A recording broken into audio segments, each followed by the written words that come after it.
田舎に住む妹のもとを訪れた姉は、夫が都会の商店のオーナーであることを誇りに思っていました。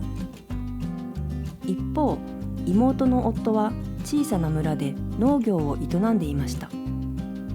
お茶を飲みながらの会話の中で、姉は都会生活の素晴らしさを熱弁し、豪華な家やおしゃれな服、劇場への楽しいお出かけについて話しました。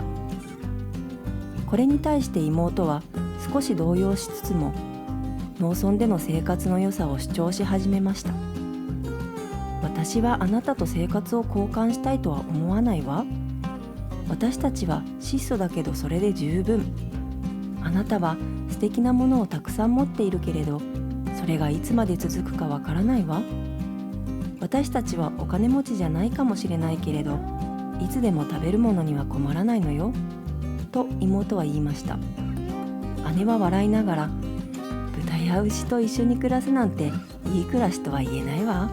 と返しました。しかし妹は動じず、私たちの生活は厳しいけれど正直で、他人を喜ばせる必要もないのよ。と言いました。一方、妹の夫パホムはその会話を聞いていて、もっと土地があれば何でも手に入る。悪魔だって怖くないのさ。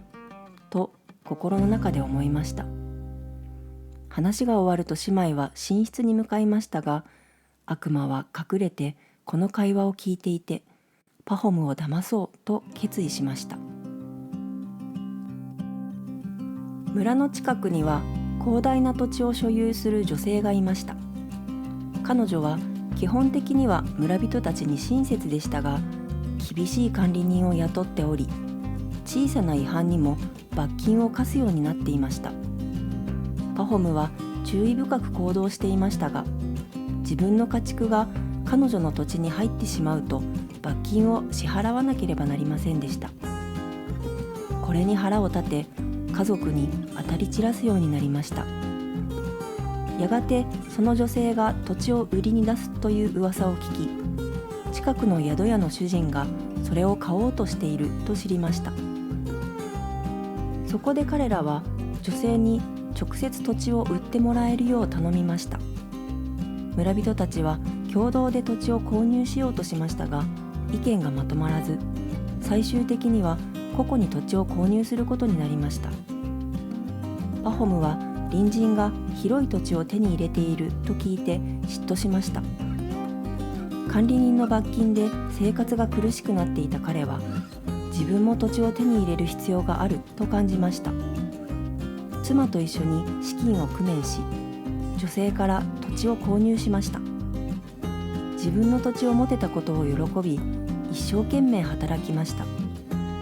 彼は借金を返済し、自分の土地を誇りに思いました。パホムは自分の土地に満足していましたが、近所の家畜が畑に入ってくる問題がありました。彼は何度も注意しましたが、問題は解決しませんでした。ついに彼は裁判を起こすことに決めました。これにより近所との関係はさらに悪化しました。ある夜、誰かが彼の木を切り倒しました。パホムは怒り狂い、再び裁判を起こしましたが、今度は犯人を証明することができませんでした。彼は裁判官や隣人たちと口論し、村の雰囲気はますます悪化しました。旅の商人がパホムの家を訪れ、2人はお茶を飲みながら世間話に花を咲かせました。商人はバシキール人から広大な土地を購入した経験を語り、その土地がサッカー場500個分にも及び、しかも価格はわずか1000ルーブルだったと言いました。これを聞いたパホムは興味津々で、商人に詳しく話を聞きました。商人はバシキール人に贈り物を贈り、彼らと酒を飲み交わして友好関係を築いたことを話しました。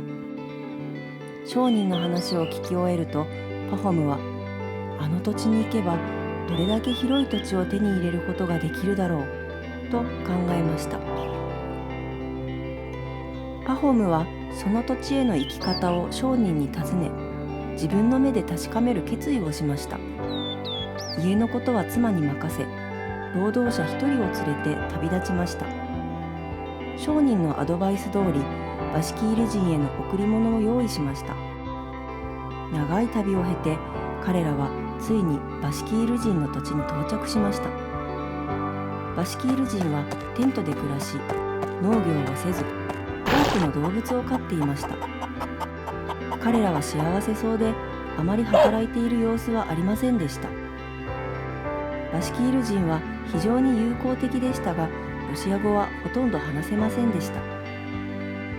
パホムが到着すると、彼らは彼を歓迎しました。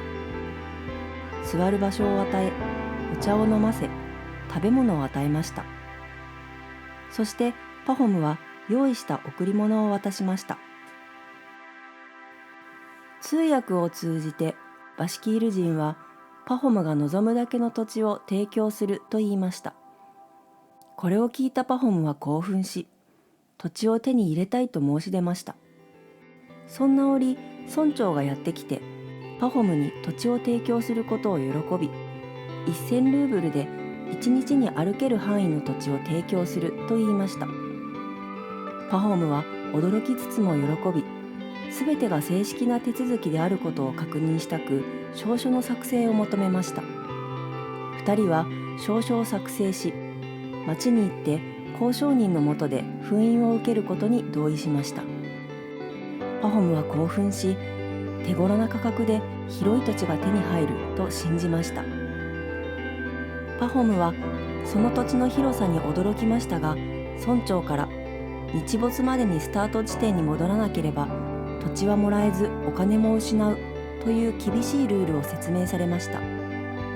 それでもパホムはその取引を受け入れ、手に入れることができる土地に心を躍らせました。2人は翌朝早く出発することを決め、夜通し話し、食べ、飲みました。夜が更けると、彼らはパホムに寝るためのベッドを用意し、みんな眠りにつきました。パホムは羽毛布団に横たわりましたが、興奮のあまりなかなか眠れませんでした。彼の頭の中は土地のことでいっぱいでした。広大な土地を目印につけよう。1日で35マイルは歩けるだろう。今は日が長いから35マイル歩けば相当な面積になるはずだ。肥沃でない土地は売ったり貸したりして耕作に適した土地を選ぼう。さらに牛を2頭買い、労働者を雇おう。150エーカーほどを耕作用に、残りは牛の放牧用にしようと彼は考えました。パホムは一晩中落ち着かず、夜明け前にうとうとして夢を見ました。夢の中で彼はテントの中にいて、外で笑い声が聞こえました。外に出てみると、バシキールの村長、商人、ボルガから来た小作人がいました。しかし彼らは皆悪魔に変身し、死んだ男のそばで笑っていました。パホムは恐怖で目を覚まし、夜が明けるのを感じました。そろそろ旅を始める時間だと思いました。バシキール人は準備を整え、馬に乗ったり荷車に乗ったりして出発しました。パホムも召使いと隙を連れ、小さな荷車で出発しました。夜が明けると彼らは草原に到着しました。村長は広大な土地を指さし、この土地のどこを使ってもいいとパホムに言いました。パホムはその肥沃な土地を見て感激しました。村長は狐の毛皮の帽子を地面に置き、パホムの旅の出発点を示しました。パホムはお金を帽子の上に置き、身支度を整え、太陽が昇るのを待ちました。太陽が昇るとすぐに彼は一定のペースで歩きながら旅を始めました。彼は穴を掘ったり草を置いたりして道を示し、日が暖かくなるにつれて歩みを早めました。食べたり飲んだり休んだりするために休憩を取りましたが、できるだけ多くの土地を手に入れることを決意していました。そうして疲れを無理して歩き続けたパホムですが、暑さが厳しくなってきて眠気まで襲ってきました。それでも1時間の辛抱が一生の得になるんだと思い直し歩き続けました。どれだけ歩いたことでしょう。ふと太陽を見ると、もうとっくに正午を過ぎ、夕方近くになっていました。あまりにも長い距離を歩きすぎたことに気づいた彼は、まっすぐに丘に戻ることを決意しました。パホムは疲労と暑さと足の痛みに耐えながら丘に向かって歩きました。日没までに戻れないことを心配しながら。日が暮れても彼はまだ丘から遠く離れていました。自暴自棄になった彼は荷物を軽くするために荷物を捨て走り始めました。疲れ果てて死ぬのが怖くなりましたが、やめる気にはなりませんでした。バシキール人たちは彼を応援してくれました。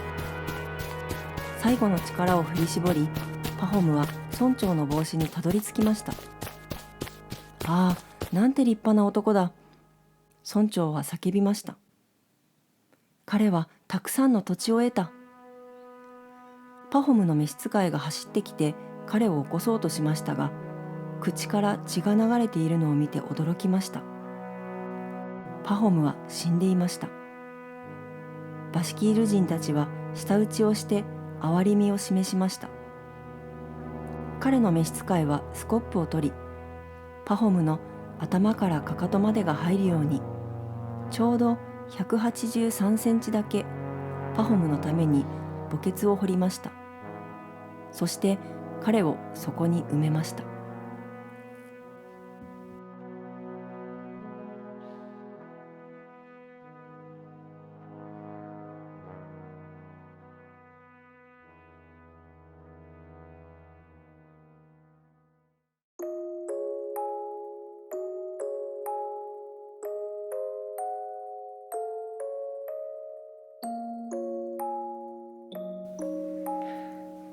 チャンネル登録してね。